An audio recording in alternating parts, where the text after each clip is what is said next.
Dios les bendiga, mis queridos hermanos. Qué bendición poder compartir una vez más su palabra en esta oportunidad. Los saludo una vez más desde mi casa. Gracias por permitirnos entrar hacia el hogar de cada uno de ustedes.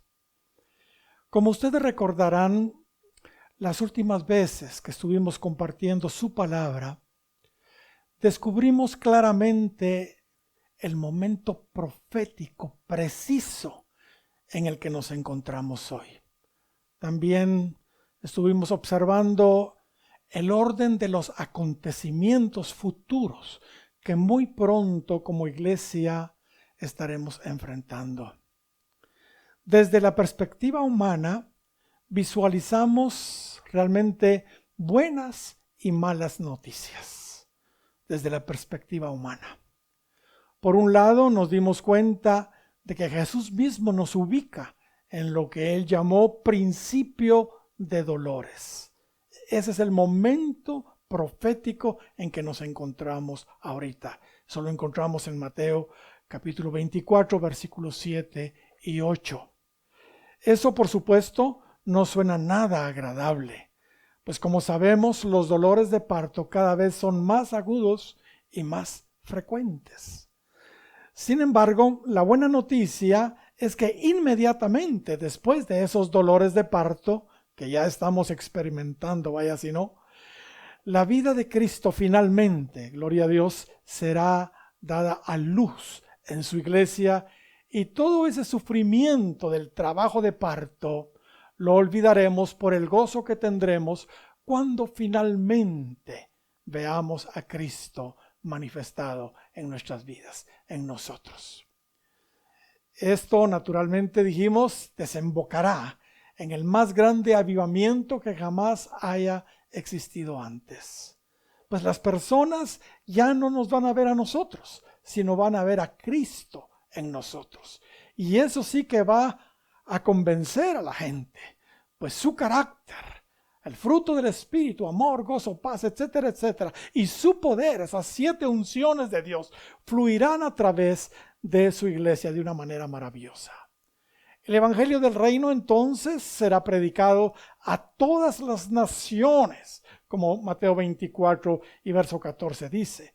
A todo el mundo, millones de almas llegarán entonces al Señor.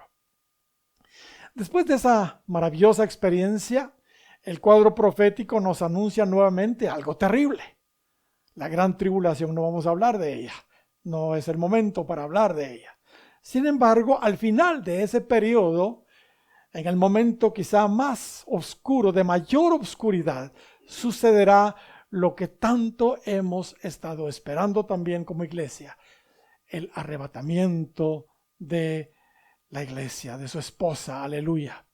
Seguido, por supuesto, de las bodas del Cordero y el milenio, algo glorioso. Y por último, pues ya sabemos, después del milenio, el juicio final y, bueno, este mundo será destruido, los cielos y la tierra, y habrán cielos nuevos y tierra nueva y la eternidad. Ahora, debido a que esto último, aunque no está lejos porque realmente los acontecimientos se apresuran, aunque esto último que dijimos no es realmente lo que nos interesa, porque no es lo próximo que sucederá, prefiero hablarles hoy mejor sobre el momento en que nos encontramos y sobre todo lo que la Biblia nos dice que como iglesia debemos hacer en este tiempo de dolores de parto, que incluye, como vemos claramente en Mateo 24 y verso 8, esta pandemia. Antes de esa gran visitación de Dios, hermanos y amigos, el Señor nos presenta en su palabra claramente lo que nosotros debemos hacer. Y a eso me quiero referir hoy. Lo que estamos viviendo ahora, hermanos, tiene realmente un propósito. ¿Cuál es ese propósito? Sencillo, que nos preparemos, que nos preparemos. El Señor es tan misericordioso que nos ha enviado esta pestilencia para que reaccionemos y nos volvamos a Él. Él sabe que de otra manera no reaccionaríamos. Su propósito final es que califiquemos para ser partícipes de esa gloria postrera. Vea, si no nos preparamos espiritualmente, ¿sabe? Igual, el avivamiento vendrá, pero nos vamos a lamentar mucho, ya que no seremos protagonistas por no estar arreglados con Dios. No vamos a ser más que espectadores en esa gran visitación. Para ser parte de esa gloria postrera, debemos estar a cuentas con Dios. Debemos, como cristianos, hoy entonces, sabiendo lo que viene, estar preparados. ¿De qué manera? Bueno, hay elementos que históricamente siempre han precedido a los avivamientos. Uno de ellos es el arrepentimiento. Otro elemento que siempre ha precedido a los avivamientos es la oración. Y en tercer lugar, la obediencia a su palabra. Por supuesto que hay más. Pregunto, ¿estamos nosotros preparados para ser parte de esa gran visitación que viene? Como ya les he dicho antes, hasta la saciedad, las condiciones están dadas para que lo hagamos, para que estemos preparados. Dios nos está virtualmente obligando, forzando a través de estas crisis como la que estamos viviendo, a que nos arreglemos con Él, como debe de ser, profundamente. Ok, comencemos entonces por donde debemos comenzar. Hablemos hoy, por lo menos, del primer componente que siempre precede a un avivamiento. De los tres, el principal ingrediente que siempre antecede al avivamiento, sin duda, mis queridos hermanos, es el arrepentimiento. Esto es evidente por la historia, sin excepción, hermanos. Cada avivamiento ha sido precedido por el arrepentimiento. Así que tenemos la clave. Hermanos, ahora más que nunca su iglesia necesita arrepentirse. No esperemos que el mundo se arrepienta de sus pecados. Si nosotros mismos como iglesia no nos estamos arrepintiendo de los nuestros. Yo, hermanos, el primero. Y es muy importante que entendamos esto. ¿Sabe por qué? Porque muchos creen que el arrepentimiento es solo para los inconversos. Equivocados totalmente. Eso no es así. El arrepentimiento, mis queridos hermanos, debe ser una experiencia constante en nosotros como iglesia. Creo que una de las razones por lo que la iglesia se estanca en su caminata es porque cree que ya no tiene de qué arrepentirse. Pero eso no es así. Tenemos mucho por qué arrepentirnos. Una vez un amigo pastor me contó que había invitado a un predicador a dar unas conferencias a su iglesia, a su liderazgo. Pero mi amigo estaba muy molesto porque este invitado especial habló sobre el tema del arrepentimiento. Y él dijo, fíjate, me dijo que ¿cómo es posible que él fue a hablar de eso si nos estaba hablando a los pastores y a los líderes? Nosotros no necesitamos que nos hablen de eso. Así que con mucha pena y también con mucha sabiduría tuve que decirle que él estaba equivocado. El arrepentimiento debe ser una práctica constante en la iglesia, especialmente para los líderes, para los pastores. Debe ser una práctica constante. ¿Saben? Cuando llegamos a Cristo, ciertamente nuestros pecados, si realmente nos arrepentimos, son borrados instantáneamente. Sin embargo, la naturaleza de pecado no es eliminada. Sigue en nosotros, permanece en nosotros. Así que todo el tiempo seguimos cometiendo nuevos pecados que también deben ser perdonados por el Señor, deben ser conquistados en nosotros. Pero para que eso suceda, el único camino es tener nuevos arrepentimientos. Los cristianos sinceros, entonces, estamos en constantes procesos de perfeccionamiento que inician siempre, fíjese bien, con nuevos arrepentimientos. Estamos, como Jeremías nos dice en su libro, en la rueda realmente del alfarero, dando vueltas y vueltas. Sin embargo, en cada vuelta vamos mejorando. Nos vamos pareciendo más a Él. Las manos horadadas de amor de nuestro alfarero divino, nuestro Señor, nos van formando cada vez más a su imagen y semejanza, como lo hizo con Adán hace 6,000 años. En cada vuelta de la rueda, asperezas en nosotros son eliminadas, hasta que la vasija quede perfecta. Muchas cosas malas ya se han conquistado en nosotros, pero muchas otras todavía no han sido vencidas, no han sido conquistadas. Y Él en su misericordia inicia nuevos procesos de arrepentimiento en nosotros para que podamos experimentar nuevas liberaciones de pecado que todavía podríamos estar cometiendo. Hermanos, el plan de Dios para nosotros es perfeccionarnos, pero no podrá hacerlo si nosotros no nos sometemos a sus procesos, que como dije, siempre empiezan con el arrepentimiento. Hay una escritura que nos muestra ese proceso. Veamos en el capítulo 3 de los Hechos y versículo 19. Dice la palabra del Señor de la siguiente manera: así que arrepentíos y convertíos, para que sean borrados vuestros pecados, para que venga de la presencia del Señor tiempos de refrigerio. Notemos el proceso. Arrepentíos. Después, convertíos.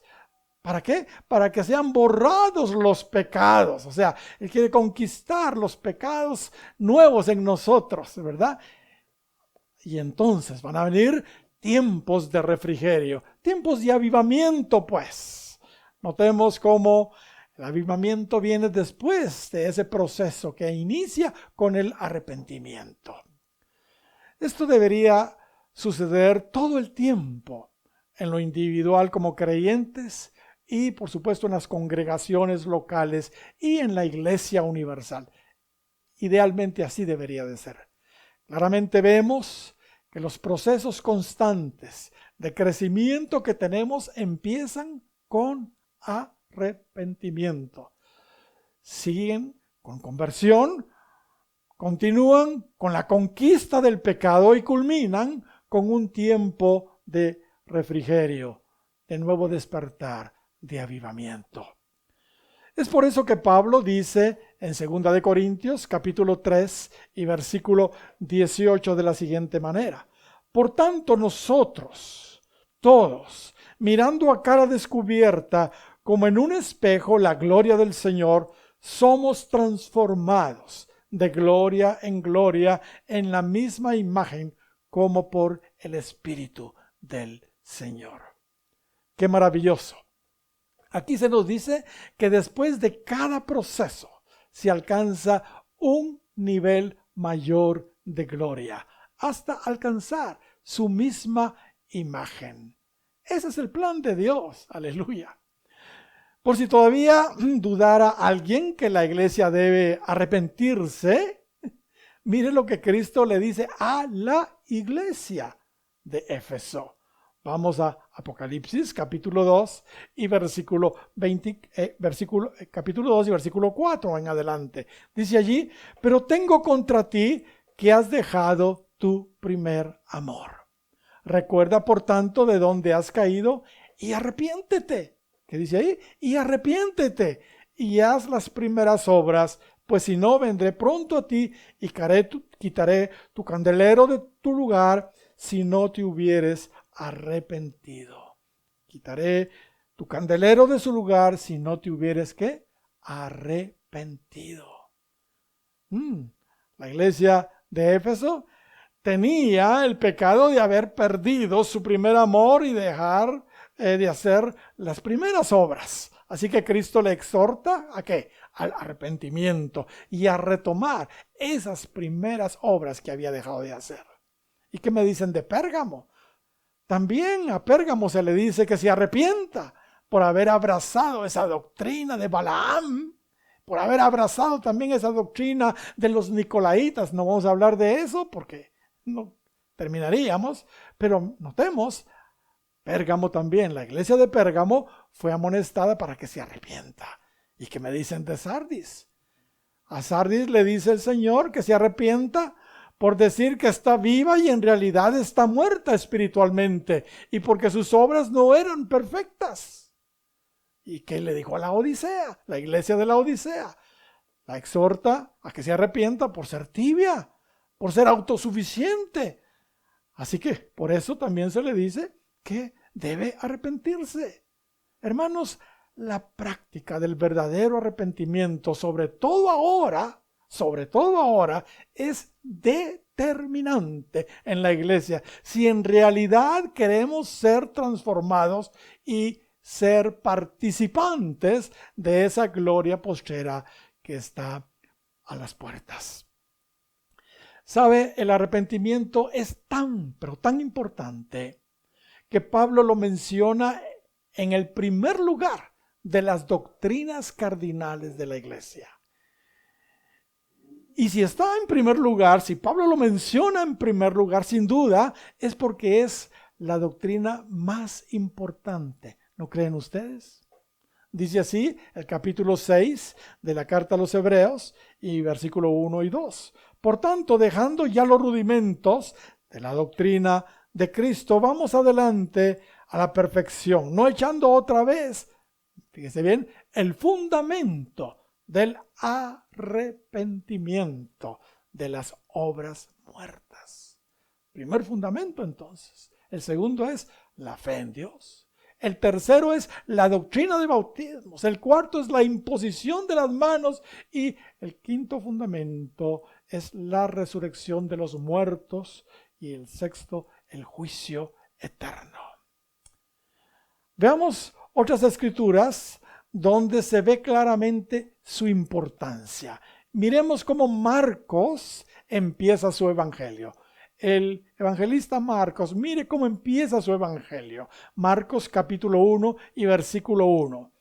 Dice ahí, principio del evangelio de Jesucristo. Repito, principio del evangelio de Jesucristo, Hijo de Dios.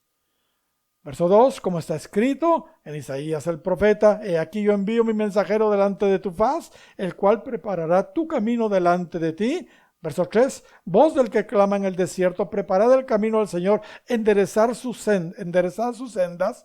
Verso 4, bautizaba Juan en el desierto. ¿Y qué dice? Y predicaba el bautismo de ¿qué? Arrepentimiento para perdón de pecados. Claramente vemos aquí cómo Marcos relaciona el principio del evangelio de Jesucristo con el arrepentimiento. Es el fundamento realmente de la vida cristiana, el arrepentimiento. En realidad, el arrepentimiento fue el primer y principal mensaje de Juan el Bautista. El primero y el principal mensaje de Juan el Bautista. Dice el capítulo 3 de Mateo y versículo 1, en aquellos días vino Juan el Bautista predicando en el desierto de Judea y diciendo, arrepentíos, porque el reino de los cielos se ha acercado. Pero no solo Juan el Bautista, no solo de Juan el Bautista se dice eso. Después que Jesús fue bautizado y ungido en el Jordán, vemos que su primer mensaje, según lo registra Mateo, también fue sobre el arrepentimiento.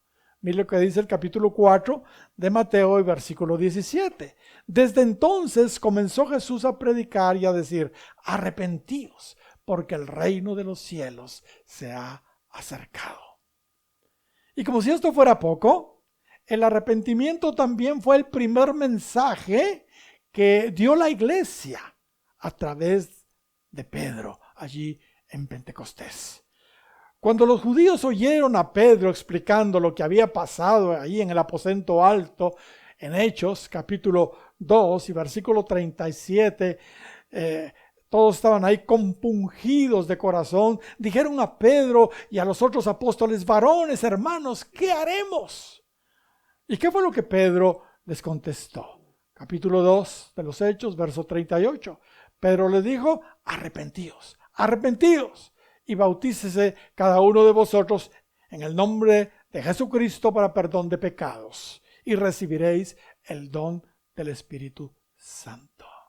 Notemos entonces cómo el arrepentimiento es el cimiento, es el primer paso que toda persona debe realizar cuando empieza su caminata cristiana. Sin embargo, como ya mencioné, el arrepentimiento igual debe ser una experiencia constante en nosotros los cristianos. Pues todo el tiempo estamos ofendiendo a Dios. Estamos ofendiendo al prójimo. Todo el tiempo estamos pecando, pues. Juan dice que si alguien dice que no tiene pecado, es un mentiroso. Todo el tiempo estamos pecando. Ciertamente los pecados del pasado cuando llegamos a Cristo fueron borrados, pero nosotros somos una fábrica de producir pecado. La naturaleza de pecado sigue en nosotros y necesitamos arrepentirnos todo el tiempo. Bueno, he estado hablando de arrepentimiento, pero ¿qué es arrepentimiento? Arrepentimiento, según el griego, es cambiar de mente, cambiar de forma de pensar, según el griego. Dios quiere, entonces, en primera instancia, que cambiemos nuestra forma de pensar y nos alineemos, nos ajustemos con la forma de pensar de Dios. Para entender mejor lo que arrepentimiento es, veamos en Isaías capítulo 55 y versículo 7 en adelante. Dice la palabra del Señor así: deje el impío su camino y el hombre inicuo sus pensamientos, y vuélvase a Jehová, el cual tendrá de él misericordia, y al Dios nuestro, el cual será amplio en perdonar. Porque mis pensamientos no son vuestros pensamientos, ni vuestros caminos mis caminos, dijo Jehová. Como son más altos los cielos que la tierra, así son mis caminos más altos que vuestros caminos, y mis pensamientos más altos que vuestros pensamientos. Aquí tenemos una idea clara en estos versículos de lo que realmente se espera de una persona arrepentida. Ahora, es importante que mencionemos que el genuino arrepentimiento conlleva también un elemento muy importante, y este es la convicción de pecado. Esto es pena, carga, vergüenza, tristeza por el pecado que se ha cometido y que produce en nosotros un quebrantamiento. No basta entonces solo tener un cambio de mente. Tenemos que tener un quebrantamiento. Esto es convicción de pecado, vergüenza, tristeza por nuestros pecados. No en balde dice Joel capítulo 2 y versículo 12 de la siguiente manera: por eso pues ahora, dice Jehová, convertíos a mí con todo vuestro corazón. Y mire lo que dice: con ayuno, con lloro y con lamento, con llanto. Rasgad vuestro corazón y no vuestros vestidos. O sea, que no sea exterior, pues, el arrepentimiento. Y convertíos a Jehová vuestro Dios, porque misericordioso es y clemente, tardo para la ira y grande en misericordia, y que se duele del castigo. En otras palabras, Él no nos quiere castigar y Él es misericordioso y nos perdona, pero si hay un genuino arrepentimiento, que se demuestre con ayuno, con lloro, con lamento, pues, porque hay quebrantamiento. ¿Sabe? Muchos en nuestras iglesias, aunque están ahí y aceptaron ya a Cristo como su Salvador, jamás han tenido, tristemente, convicción de pecado. Van a la iglesia, simplemente van a la iglesia, simpatizan con el Evangelio, pero nunca se han sentido realmente redarguidos por lo que hicieron o lo que están haciendo. En otras palabras, nunca se han arrepentido genuinamente. A mi gusto, la salvación de ellos está en veremos, en entredicho, está dudosa. Es triste decirlo, hermanos, pero hoy por hoy en muchas iglesias ya no hay ni ayuno, ni siquiera ayuno, ni lloro, no hay lágrimas, no hay lamento en los altares. Estas son señales inequívocas de un corazón realmente arrepentido, de un corazón realmente quebrantado. Esto es lo que se llama convicción de pecado. Muchos en la iglesia son como Saúl. Saúl, si usted estudia su vida, él lo que hacía realmente era pedir disculpas nada más y siempre estaba justificando sus pecados. Su arrepentimiento, entre comillas, solo era del diente al labio. Prueba de ello es que seguía pecando, reincidía en lo mismo. Si no hay en nosotros pena, vergüenza, dolor al pecar, si nuestro corazón no se quebranta realmente, dudo mucho que hayamos tenido un genuino arrepentimiento. Usted solo tiene que leer los salmos penitenciales.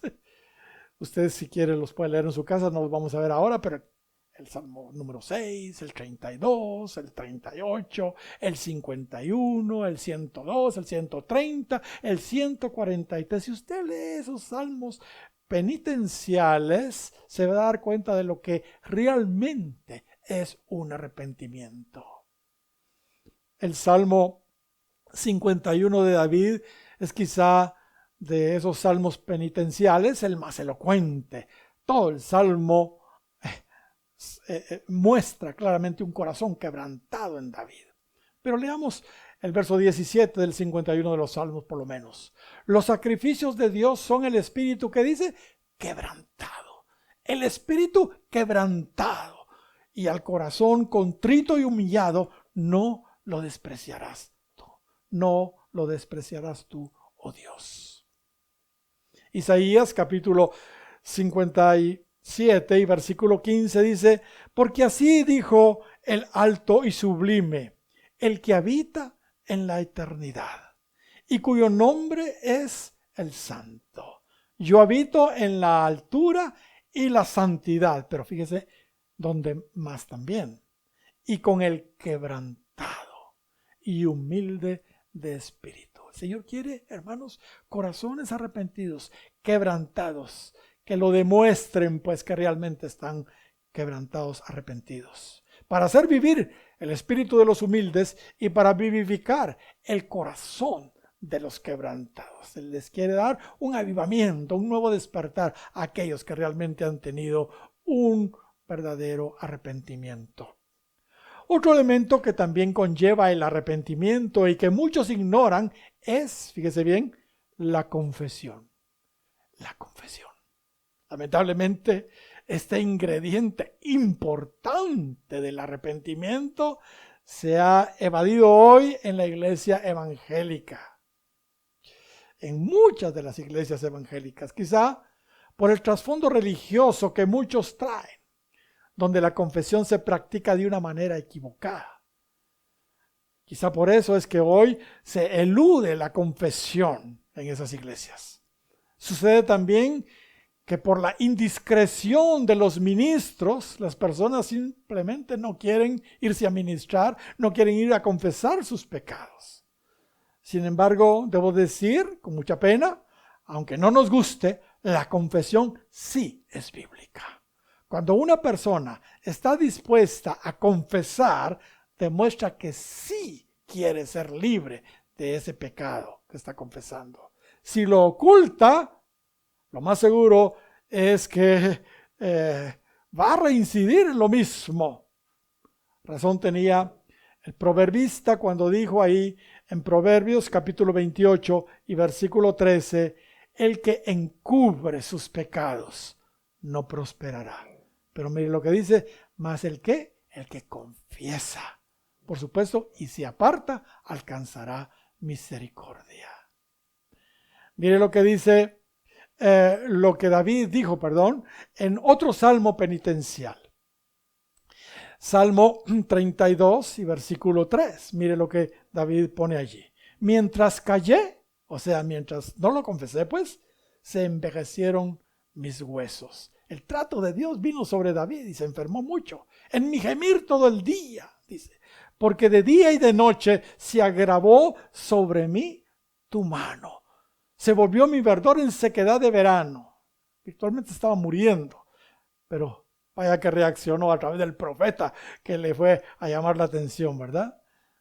Mi pecado te declaré y no encubrí mi iniquidad. Dije, confesaré mis transgresiones a Jehová y tú perdonaste la maldad de mi pecado. Gloria al Señor. Hermanos, más vale un rato colorado que 1000 descoloridos, decimos aquí en Guatemala, ¿verdad? La confesión, hermanos, es bíblica, es bíblica. Mire lo que hacía la gente. Fíjese bien, cuando Juan el Bautista predicaba, el espíritu de arrepentimiento caía de tal manera que las personas, mire lo que hacían. Capítulo 3 de Mateo y versículo 5 dice, y salía a él Jerusalén y toda Judea. Mire, Jerusalén y toda Judea salían. Y toda la provincia de alrededor del Jordán, toda la gente, iban ahí al Jordán y eran bautizados por él en el Jordán. ¿Y qué sigue diciendo? Confesando sus pecados. Confesando públicamente sus pecados. Su convicción de pecado era tal que querían ser libres de sus pecados y lo confesaban. Ahora, ¿a quién debemos confesar los pecados? Es el asunto, ¿verdad? Ahora, la confesión, mis hermanos, debe ser en primer lugar, por supuesto, como ya vimos, a Dios. Y en segundo lugar, debiera ser a los ministros, al pastor, a los ancianos, para poder ser orientados, para poder ser ayudados. Por eso existe en nuestras iglesias el ministerio de liberación, de ministración. Así lo sugiere Santiago en el capítulo 5 y versículo 14 en adelante. Si alguno está enfermo entre vosotros, dice Santiago, llame a los ancianos de la iglesia y oren por él, ungiéndole con aceite. Y la oración de fe salvará al enfermo. Y si tuviere pecados, ¿qué dice? Le serán perdonados. ¿Pero a quién se llamó? A los ancianos. Y después sigue diciendo, confesados vuestras faltas los unos a los otros, para que seáis sanos. Pero por el contexto es obvio que no es a cualquiera a quien se le debe estar confesando los pecados. Porque sucede a veces, ¿verdad? Que algunos dicen que aquí dice que hay que confesar, entonces yo te voy a confesar mi pecado. Y le empieza a confesar el pecado a uno que está peor que él. Y entonces en lugar de recibir ayuda, el otro le va a decir, no tengas pena, fíjate que yo también. Y le va a contar su propio pecado también. Eso no ayuda realmente en la iglesia. Ahora, debo decir otro asunto que es muy importante con respecto al arrepentimiento.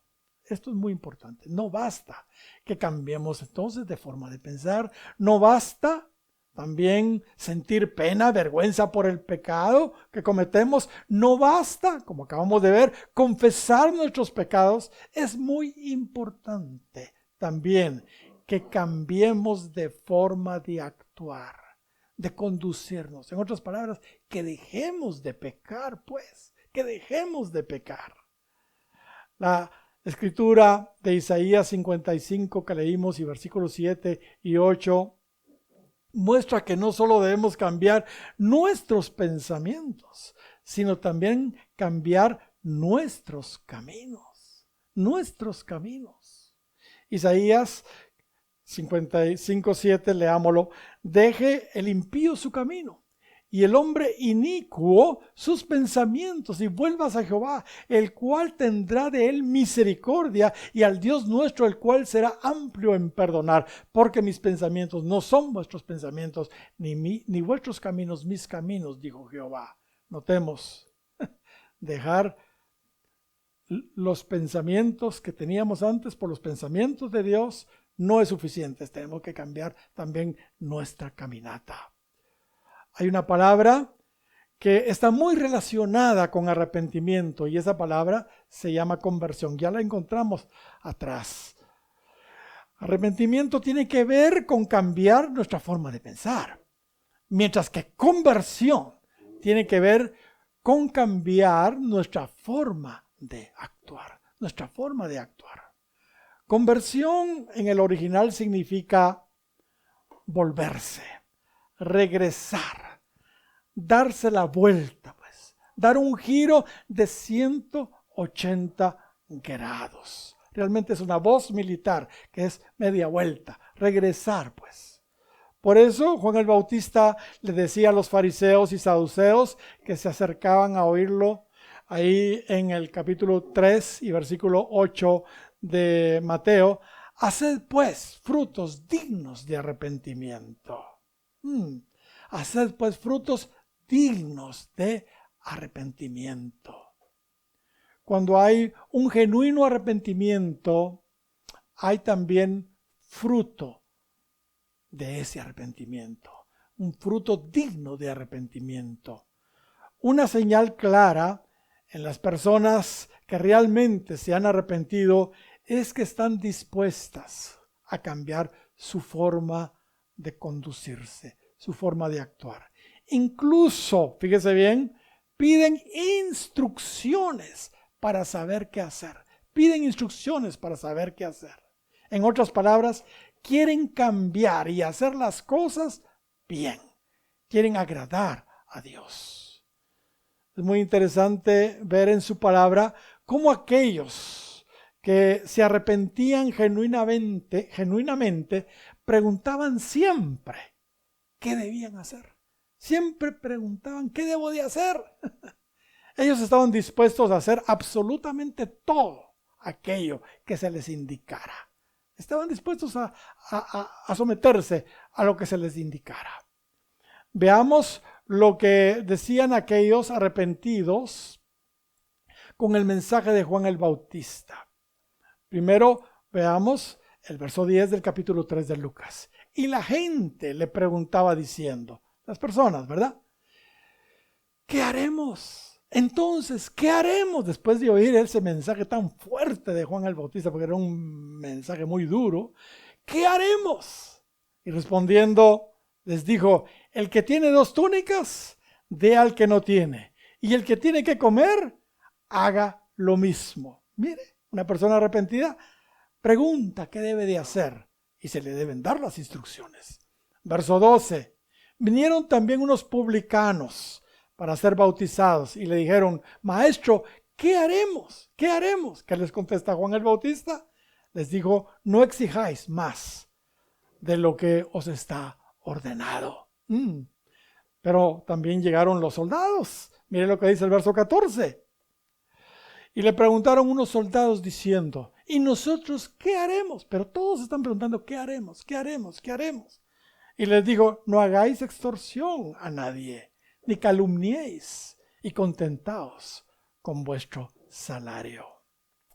Así que el asunto de alguien el asunto es que alguien realmente convertido cambia su forma de actuar y hasta pregunta ¿qué es lo que debe de hacer? Aquellos que oyeron a Pedro en el día de Pentecostés también dijeron lo mismo.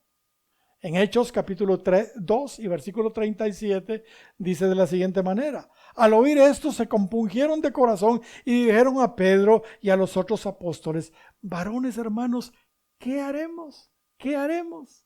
Mire, eso es una buena señal de alguien realmente arrepentido. Quiere obedecer a Dios, quiere saber qué hacer. Y cuando Pablo conoció al Señor camino a Damasco, también digo lo mismo. No sé si usted ya se puso a pensar en eso. Capítulo 9 de los Hechos y versículo 5. Él dijo, ¿quién eres, Señor? Y le dijo, yo soy Jesús, a quien tú persigues. Dura cosa te es dar cosas contra el aguijón. Él, temblando y temeroso, dijo, Señor, ¿qué quieres que yo haga? ¿Qué quieres que yo haga? Cambiar de manera de pensar entonces, el tener pena y vergüenza por nuestros pecados y confesarlo, hermano, no es suficiente. Debemos también cambiar nuestra forma de vivir. Debemos dar frutos dignos de arrepentimiento, caminando en sus caminos, no en los nuestros. El diccionario secular describe bastante bien también lo que es arrepentimiento. El diccionario secular dice que arrepentimiento es el cambio de ánimo acompañado de pesar y tristeza por algo que se ha hecho, y fíjese bien, y un sincero deseo de deshacerlo o no volverlo a hacer. Hermanos, el gran avivamiento está próximo. Está realmente a la vuelta de la esquina, pero aprendamos del pasado, aprendamos de la historia de los avivamientos.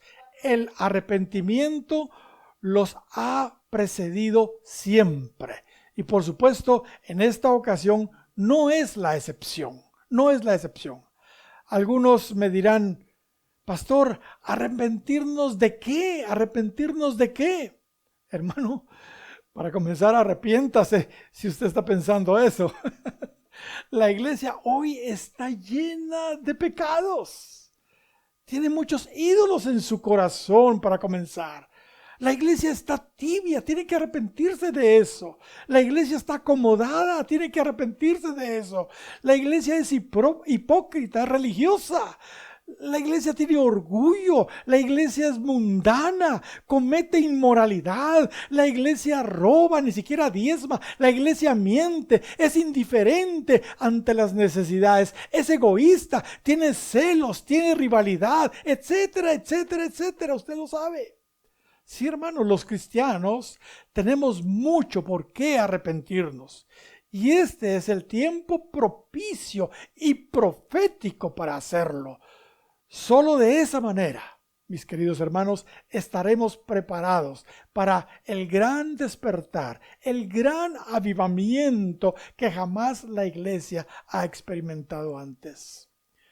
Bueno, todos hemos oído sobre las 7 fiestas de Jehová, sin ninguna duda. Pues bien, espiritualmente 5 de ellas ya se han cumplido.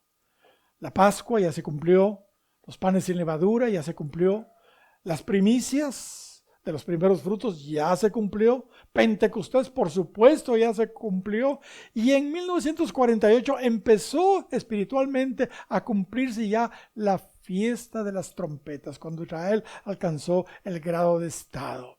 Pero hoy espiritualmente nos encontramos en la fiesta de la expiación, la 6ª fiesta de Jehová. Esa empezó en 1973, cuando los árabes atacaron en el día del Yom Kippur, en el día de la expiación, a Israel. ¿Y sabe usted qué se hace en ese día? Hasta el día de hoy en Israel, en el día de la expiación, la 6ª fiesta hebrea, es el día de oración y ayuno obligatorio para todos los judíos, Es un día de aflicción, es un día de arrepentimiento. Así lo dice Levítico 23 y versículo 27 al 29, donde se nos habla de esa fiesta. A los 10 días de este mes séptimo será día de la expiación. Tendréis santa convocación. Y mire lo que dice ahí, y afligiréis vuestras almas. Y ofreceréis ofrenda encendida a Jehová. Ningún trabajo haréis en este día, porque es día de expiación para reconciliaros, para perdón, dicen otras versiones, delante de Jehová vuestro Dios. porque toda persona que no se afligiere en ese mismo día será cortada de su pueblo. ¡Qué tremendo! Ahí nos encontramos proféticamente hoy. Y si la fiesta de la expiación, hermanos, no es una realidad en nosotros, no se convierte en una experiencia espiritual en nosotros, si no nos arreglamos con Dios como debe de ser, sin duda no podremos participar de la más grande solemnidad de Jehová, la gran fiesta de los tabernáculos, la gran fiesta de la cosecha final, que está representada, en ese gran avivamiento que estamos todos esperando. ¿Sabe? La condición de la iglesia no está como de hoy, está como estaba Israel en los días del profeta Joel. Repito, la condición de la iglesia hoy está como estaba Israel en los días del profeta Joel. Por causa de sus pecados, Israel estaba bajo juicios. Y todo entendido en las Escrituras sabe de sobra que la profecía de Joel apunta principalmente a nuestros días. Así que Joel les dice a ellos en aquel entonces y también a nosotros, porque es una palabra para nosotros, ahí en el capítulo 2 de Joel y versículo 12. Por eso pues, ¿qué? Por los versos anteriores, donde se les anunciaba una invasión de un ejército enemigo por sus pecados. Por eso pues, ahora dice Jehová, fíjese bien, convertíos a mí de todo vuestro corazón, con todo vuestro corazón. Y aquí está lo que habíamos citado, con ayuno, lloro y lamento. Rasgad vuestro corazón y no vuestros vestidos, y convertíos a Jehová vuestro Dios, porque misericordioso y clemente es él, tardo para la ira y grande en misericordia, que se duele del castigo. ¿Quién sabe si volverá y se arrepentirá y dejará bendición tras él? Esto es ofrenda y libación para Jehová vuestro Dios. Tocad trompeta en Sión, proclamad ayuno, convocad asamblea, reunid al pueblo, santificad la reunión, juntad a los ancianos, congregad a los niños y a los que maman, salga de su cámara el novio y de su tálamo la novia. Una convocatoria, hermanos, al arrepentimiento, al ayuno, a la oración, es lo que se nos está anunciando acá. Entre la entrada y el altar lloren los sacerdotes, ministros de Jehová, y digan, los principales que deben dirigir esto somos nosotros los líderes, y digan, perdona, oh Jehová, a tu pueblo, y no entregues al oprobio tu heredad, para que las naciones se enseñoreen de ella. ¿Por qué han de decir entre los pueblos, ¿dónde está su Dios?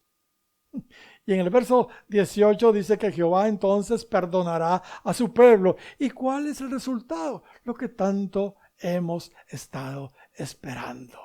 Lo que tanto hemos estado esperando.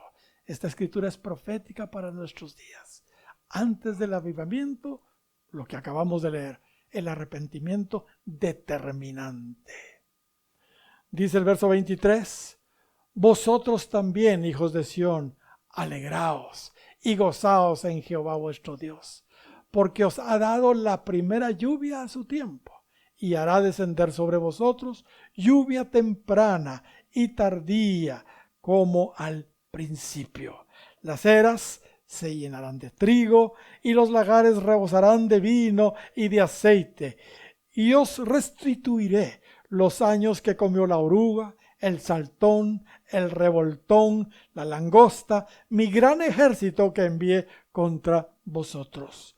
Comeréis hasta saciaros, y alabaréis el nombre de Jehová vuestro Dios, el cual hizo maravillas con vosotros, y nunca jamás será mi pueblo avergonzado. Esto viene, hermanos. Y conoceréis que en medio de Israel, hoy somos el Israel espiritual, nosotros estoy yo. Esto aplicó para ellos en lo natural, pero para nosotros en lo espiritual. Y que yo soy Jehová vuestro Dios, y no hay otro, y mi pueblo nunca jamás será avergonzado. Y después de esto, que sigue diciendo, derramaré mi espíritu sobre toda carne, y profetizarán vuestros hijos y vuestras hijas, vuestros ancianos soñarán sueños, y vuestros jóvenes verán visiones. Y también sobre los siervos y sobre las siervas derramaré de mi espíritu en aquellos días. Aleluya. Gloria sea el nombre del Señor. Hermanos, esto viene y muy pronto. Pero el orden está muy claro en las Escrituras. Para poder disfrutar de esta gloria postrera de la cual acabamos de leer, es determinante que estemos preparados espiritualmente. Y el camino, en primera instancia, como hemos estado viendo, es el arrepentimiento. Es el arrepentimiento. Una última cosa. ¿Sabía usted que el arrepentimiento es un don de Dios? ¿Sabía usted que el arrepentimiento es un regalo realmente de Dios? Así lo dice Romanos, capítulo 2 y versículo 4. Ahí dice, o menospreciáis las riquezas de su benignidad, paciencia y longanimidad, ignorando que su benignidad, mire lo que dice, ignorando que su benignidad te guía al arrepentimiento. Aquí se ve claramente que el arrepentimiento es un don de Dios. Él en su benignidad nos guía al arrepentimiento. Hermanos, hoy, Dios en su benignidad nos está otorgando el don, el regalo del arrepentimiento, la oportunidad para que nos arrepintamos. Aprovechémosla. Le pongo una tarea, mi querido hermano. A partir de hoy, piense bien. Si quiere, hace su lista de pecados y arrepiéntase de corazón, de todos sus pecados. Arrepiéntase. Usted los conoce muy bien. Usted sabe perfectamente en qué le está fallando al Señor. Considere y ponga en práctica cada uno de estos conceptos que la palabra arrepentimiento involucra y que hemos visto hoy. Cambio de forma de pensar, quebrantamiento, confesión, conversión, todo esto. Póngalo en práctica y pídale al Señor la gracia para no reincidir. Le garantizo que su vida no será jamás la misma y estará usted listo para ese gran despertar, para ese gran y glorioso avivamiento que tanto hemos estado anhelando, tal como lo dice el capítulo 3 de los Hechos y versículo 19. Así que arrepentíos y convertíos para que sean borrados vuestros pecados, para que venga de la presencia del Señor tiempos de refrigerio, para que vengan de la presencia del Señor ese gran avivamiento. Bendito y alabado sea el nombre del Señor.